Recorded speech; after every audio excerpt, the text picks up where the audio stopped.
नमस्कार साथियों, कुछ बात करें यूट्यूब चैनल पर एक बार फिर आपका बहुत बहुत स्वागत है।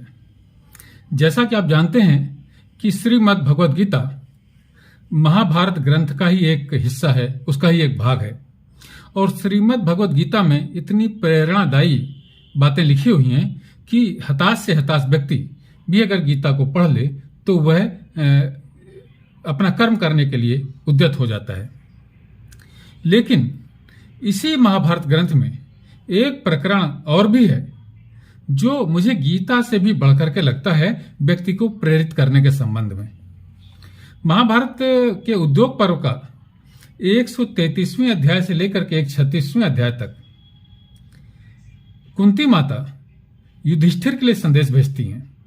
जब श्री कृष्ण भगवान संधि का प्रस्ताव लेकर के आते हैं कौरवों के पास में, शांति का प्रस्ताव लेकर के आते हैं कौरवों के पास में, तब कुंती माता को पता चलता है कि युधिष्ठिर युद्ध नहीं करना चाहते, वो संधि चाहते हैं, वो शांति चाहते हैं। तब कुंती माता ने श्री कृष्ण जी के माध्यम से युधिष्ठिर को एक संदेश भेजा और उसमें उन्होंने युधिष्ठिर को युद्ध करने के लिए यानी अपने कर्म करने के लिए प्रेरित करते हुए श्री कृष्ण से कहा कि जाकर के यह युधिष्ठिर को सुना देना।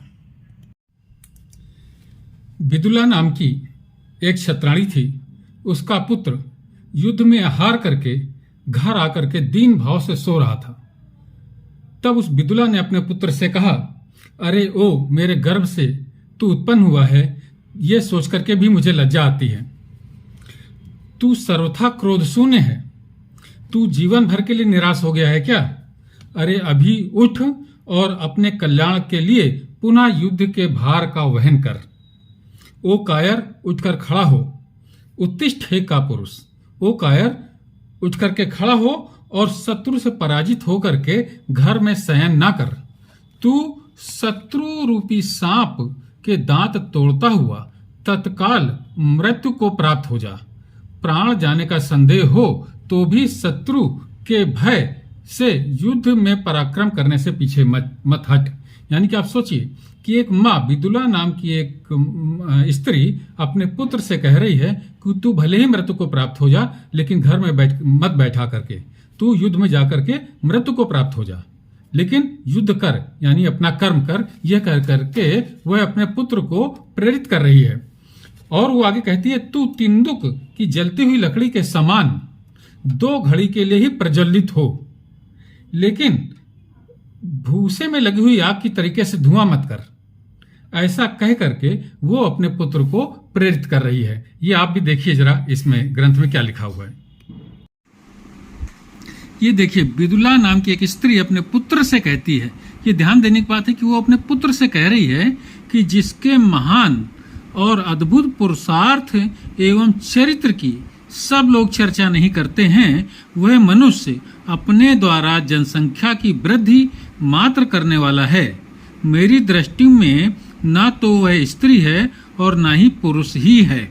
आप यहाँ ध्यान दीजिए कि अपने पुत्र से वो कह रही है कि जो युद्ध में पुरुषार्थ और पराक्रम नहीं करते, मेरी दृष्टि में ना तो वह स्त्री है और ना ही पुरुष है, यानी कि वो किन्नर है। ऐसा वो अपने पुत्र से कह रही है। इतनी प्रेरक बातें अपने पुत्र को बता रही है।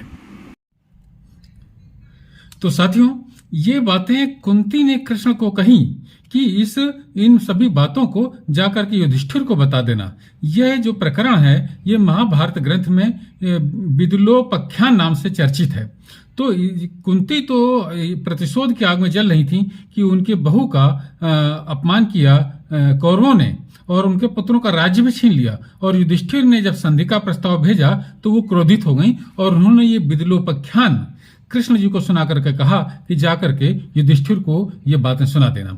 और ये मैंने आपको बताया कि उद्योग पर्व में ये 133वें अध्याय से लेकर के 136वें अध्याय तक इस तरीके की प्रेरक बातें लिखी हुई हैं। और मेरी दृष्टि में ऐसा लगता है कि ये बातें श्रीमद् भगवद गीता में जो श्री कृष्ण कहते हैं अर्जुन से, उससे कम प्रेरक नहीं है। ऐसा मैं अपना महसूस करता हूँ। विद्वानों से क्षमा मांगते हुए मैं ये बात कहता हूँ कि मुझे गीता से कम प्रेरक ये बातें नहीं लगी। तो साथियों, आज की चर्चा में बस इतना ही। कल किसी और मुद्दे पर आपसे बात करूंगा। तब तक के लिए जय हिंद, नमस्कार, वंदे मातरम।